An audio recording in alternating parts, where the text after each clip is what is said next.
Sijo V John വിവരങ്ങൾ നൽകാനായി ചേരുകയാണ്. സിജോ, രാഹുൽ മാങ്കൂട്ടത്തിന്റെ കാര്യത്തിൽ ഇതുവരെ ഒരു നിലപാടിലേക്ക് കോൺഗ്രസിന് എത്തിച്ചേരാൻ കഴിഞ്ഞിട്ടില്ല. കാരണം ഒരു കാര്യത്തിൽ ഒരുപാട് വശങ്ങളുണ്ട് എന്ന് പറയുന്നത് പോലെ തന്നെ രാഹുൽ രാജിവെക്കുകയാണെങ്കിൽ അതിനൊരു മറുവശം കൂടി കോൺഗ്രസ് നേരിടേണ്ടതായി വരും. ഇനി രാജിവെച്ചിട്ടില്ലെങ്കിൽ അതൊരു പ്രതിച്ഛായക്ക് കളങ്കം ഉണ്ടാക്കും. കോൺഗ്രസിനെ സംബന്ധിച്ചിടത്തോളം ധാർമ്മികത ഉയർത്തിപ്പിടിച്ച് രാജിവെച്ചാൽ അതിൻ്റെതായ ഒരു നേട്ടം ഉണ്ടാകുമെന്ന് കരുതുന്നു. അങ്ങനെ ഒരുപാട് വശങ്ങൾ ഉള്ളത് കൊണ്ട് തന്നെ വളരെ ആലോചിച്ച് മാത്രമേ ഒരു തീരുമാനത്തിലേക്ക് എത്താവൂ. എന്നാൽ ഈ എതിർത്തും അനുകൂലിച്ചും നിലപാടെടുക്കുന്ന നേതാക്കൾ എന്തൊക്കെ കാര്യങ്ങൾ പറയുന്നു സിജോ ഇതുമായി ബന്ധപ്പെട്ട്?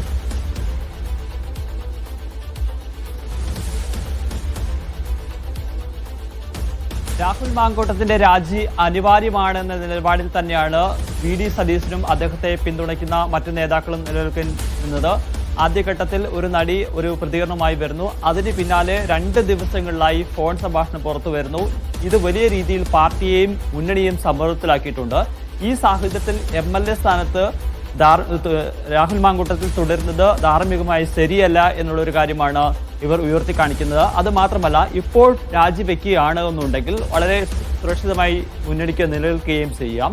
കാരണം ഇത്തരത്തിലുള്ള ആരോപണം വന്നപ്പോൾ അതിന്റെ പ്രാഥമിക നടപടി എന്ന നിലയിൽ ആദ്യഘട്ടത്തിൽ തന്നെ മണിക്കൂറുകൾക്കുള്ളിൽ യൂത്ത് കോൺഗ്രസിന്റെ സംസ്ഥാന അധ്യക്ഷ സ്ഥാനത്ത് നിന്ന് രാഹുൽ മാങ്കൂട്ടത്തെ മാറ്റുന്നു. അതിന് പിന്നാലെ ഈ MLA സ്ഥാനത്ത് നിന്ന് മാറ്റുകയും ചെയ്യുന്നു. അതുകൊണ്ട് അതൊരു മേൽക്കൈ ഉണ്ടാക്കിയെടുക്കുക എന്നുള്ള കാര്യമാണ് പറയുന്നത്. ഇപ്പോൾ UDF-ഉം കോൺഗ്രസും വലിയ പ്രതിരോധത്തിലായി നിലനിൽക്കുകയാണ്. കാരണം ഇത്തരത്തിൽ ഗുരുതരമായ ആരോപണം വന്നിട്ടും MLA സ്ഥാനത്ത് നിന്ന് മാറ്റിയില്ല എന്നുള്ളൊരു ആരോപണമാണ് നിലനിൽക്കുകയും ചെയ്യുന്നത്. അങ്ങനെയാണ് എന്നുണ്ടെങ്കിൽ രാജിവെച്ച് ഒഴിയുകയാണെങ്കിൽ അത് ഗുണകരമാകും എന്നുള്ളൊരു വിലയിരുത്തലാണ് വി.ഡി. സതീശനും അദ്ദേഹത്തെ പിന്തുണയ്ക്കുന്ന നേതാക്കളും ഉള്ളത്. പക്ഷേ ഇതിനെ എതിർക്കുന്ന മറ്റു നേതാക്കൾ പറയുന്നത് രാഷ്ട്രീയമായി വലിയ തിരിച്ചടികൾ ഉണ്ടാകും.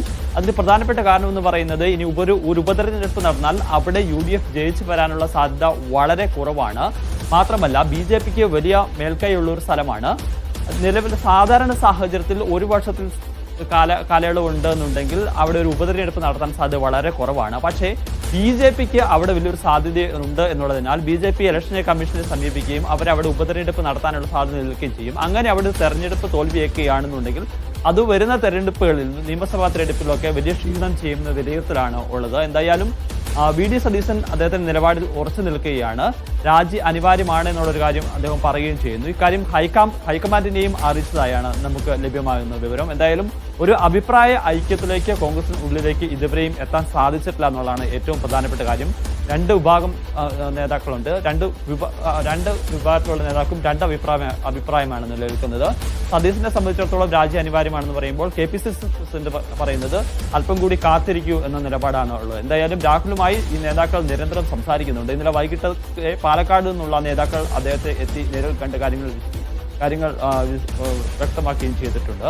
എന്തായാലും രാഹുൽ ഇന്നലെ വൈകുന്നേരം മാധ്യമങ്ങളെ കാണാൻ വേണ്ടിയിരുന്നതാണ്. അദ്ദേഹത്തിന്റെ കാര്യങ്ങൾ വിശദീകരിക്കാൻ, അദ്ദേഹത്തിന്റെ നിലപാട് വിശദമാക്കാൻ വേണ്ടിയാണ് പറഞ്ഞിരുന്നത്. പക്ഷേ മുതിർന്ന നേതാക്കൾ ആവശ്യപ്പെട്ടതിനെ തുടർന്നാണ് ഇപ്പോൾ ആ ഒരു മാധ്യമങ്ങളെ സിജോ, അങ്ങനെയാണെങ്കിൽ ഈ രാഹുലിന്റെ രാജിക്കാര്യവുമായി ബന്ധപ്പെട്ട കോൺഗ്രസിനകത്ത് നിലവിൽ ഇപ്പോൾ ഒരു ഭിന്നാഭിപ്രായം ഉണ്ടെന്ന് സിജോ തന്നെ പറയുന്നുണ്ടല്ലോ. അങ്ങനെയാണെങ്കിൽ ഇപ്പോൾ ഹൈക്കമാൻഡിനെ കൂടി ഇക്കാര്യം സംസ്ഥാന കോൺഗ്രസ് നേതൃത്വം അറിയിച്ചു എന്ന് പറയുന്നു. അങ്ങനെയാണെങ്കിൽ ഒരു അന്തിമ തീരുമാനം ഹൈക്കമാൻഡ് തന്നെ എടുക്കുമോ അതോ സംസ്ഥാന കോൺഗ്രസ് നേതൃത്വത്തിനായിരിക്കുമോ അതിന്റെ ഒരു ഉത്തരവാദിത്തം? എന്താണ് ഇനി ഉണ്ടാവുക ഇത് സംബന്ധിച്ച് കോൺഗ്രസ്? ഹൈക്കമാൻഡിന് കാര്യങ്ങൾ വിശദീകരിച്ചിട്ടുണ്ട്. ഹൈക്കമാൻഡിന് ഇക്കാര്യത്തിലുള്ള ഒരു തീരുമാനം എന്ന് പറയുന്നത് ഒരു സംസ്ഥാന നേതൃത്വം ഇക്കാര്യത്തിലുള്ള ഒരു തീരുമാനം എടുക്കട്ടെ എന്നുള്ളതാണ്. അതുകൊണ്ടാണ് ഒരു കടുത്ത നടപടികളിലേക്ക് അവരവരുടേതായ ഒരു അഭിപ്രായം പറയാത്തത്. വ്യത്യസ്തമായ കാര്യങ്ങൾ മാറി നിൽക്കണം, രാജിവെക്കണം, രാജി ആവശ്യപ്പെടണമെന്ന് ഒരു വിഭാഗം നേതാക്കൾ പറയുമ്പോൾ അത് വേണ്ട എന്നുള്ള മറുവിഭാഗം ആവശ്യപ്പെടുകയും അവരും ഹൈക്കമാൻഡിനെ സമീപിക്കുകയും ചെയ്തിട്ടുണ്ട്. ഈ ഒരു സാഹചര്യത്തിൽ ഹൈക്കമാൻഡിന്റെ ഒരു നിലപാട് എന്ന് പറയുന്നത് ഇവിടെ സംസ്ഥാന തലത്തിൽ തന്നെ ഒരു ചർച്ച ചെയ്യട്ടെ, അതിനുശേഷം ഇവിടെ നേതാക്കൾ ഒരു അഭിപ്രായ സമന്വയത്തിൽ എത്തിയതിനു ശേഷം അത് ഹൈക്കമാൻഡ് ഒരു അന്തിമ തീരുമാനം എടുക്കാം എന്നുള്ളതാണ്. ഏറ്റവും പ്രധാനപ്പെട്ട കാര്യം എന്ന് പറയുന്നത് ഇവിടെ നേതാക്കൾക്കുള്ളിൽ ഒരു അഭിപ്രായ ഐക്യത്തിലേക്ക് വരാൻ സാധിച്ചിട്ടില്ല എന്നുള്ളതാണ്. ഇനി എന്തായാലും കൂടുതൽ തെളിവുകൾ പുറത്തു വരികയാണെന്നുണ്ടെങ്കിൽ, കാരണം നമ്മൾ ആദ്യ ദിവസം നടിയുടെ പ്രതികരണമാണ് കണ്ടത്, അതിനുശേഷമാണ് 2 ദിവസങ്ങളായി ഫോൺ സംഭാഷണം പുറത്തു വരുന്നത്. ഇന്നലത്തെ സംഭാഷണമൊക്കെ പറയുന്നത് വളരെ ഗൗരവമേറിയ ഒരു വിഷയമാണ്. അങ്ങനെ കൂടുതൽ തെളിവുകൾ പുറത്തു വരുന്ന സാഹചര്യം ഉണ്ടാകുകയും അതല്ല എന്നുണ്ടെങ്കിൽ ആരെങ്കിലും രാഹുൽ മാങ്കൂട്ടത്തിനെതിരെ പോലീസിൽ പരാതിയുമായി നീങ്ങുകയും ചെയ്യുകയാണെന്നുണ്ടെങ്കിൽ സ്വാഭാവികമായി കേസെടുക്കുന്ന നടപടികളിലേക്ക് പോകും. അപ്പോൾ ഈ പ്രതിരോധമൊന്നും നിലനിൽക്കുകയും ചെയ്യില്ല. അങ്ങനെയാണെന്നുണ്ടെങ്കിൽ വളരെ വേഗത്തിൽ തന്നെ രാജിയിലേക്ക് പോകാനുള്ള സാധ്യതയാണ് നിലനിൽക്കുകയും ചെയ്യുന്നത്. എന്തായാലും രാജി വേണം എന്നുള്ള ഒരു ആവശ്യത്തിനാണ് സംസ്ഥാനത്തെ കോൺഗ്രസ് ഉള്ളിൽ നേതാക്കൾക്കിടയിൽ കൂടുതൽ ആളുകൾ അതിനെയാണ് പിന്തുണയ്ക്കുന്നത്. പക്ഷെ അതുണ്ടാക്കുന്ന ഒരു പ്രത്യാഘാതമാണ് മറുവിഭാഗം ഉയർത്തി കാണിക്കുന്നത്.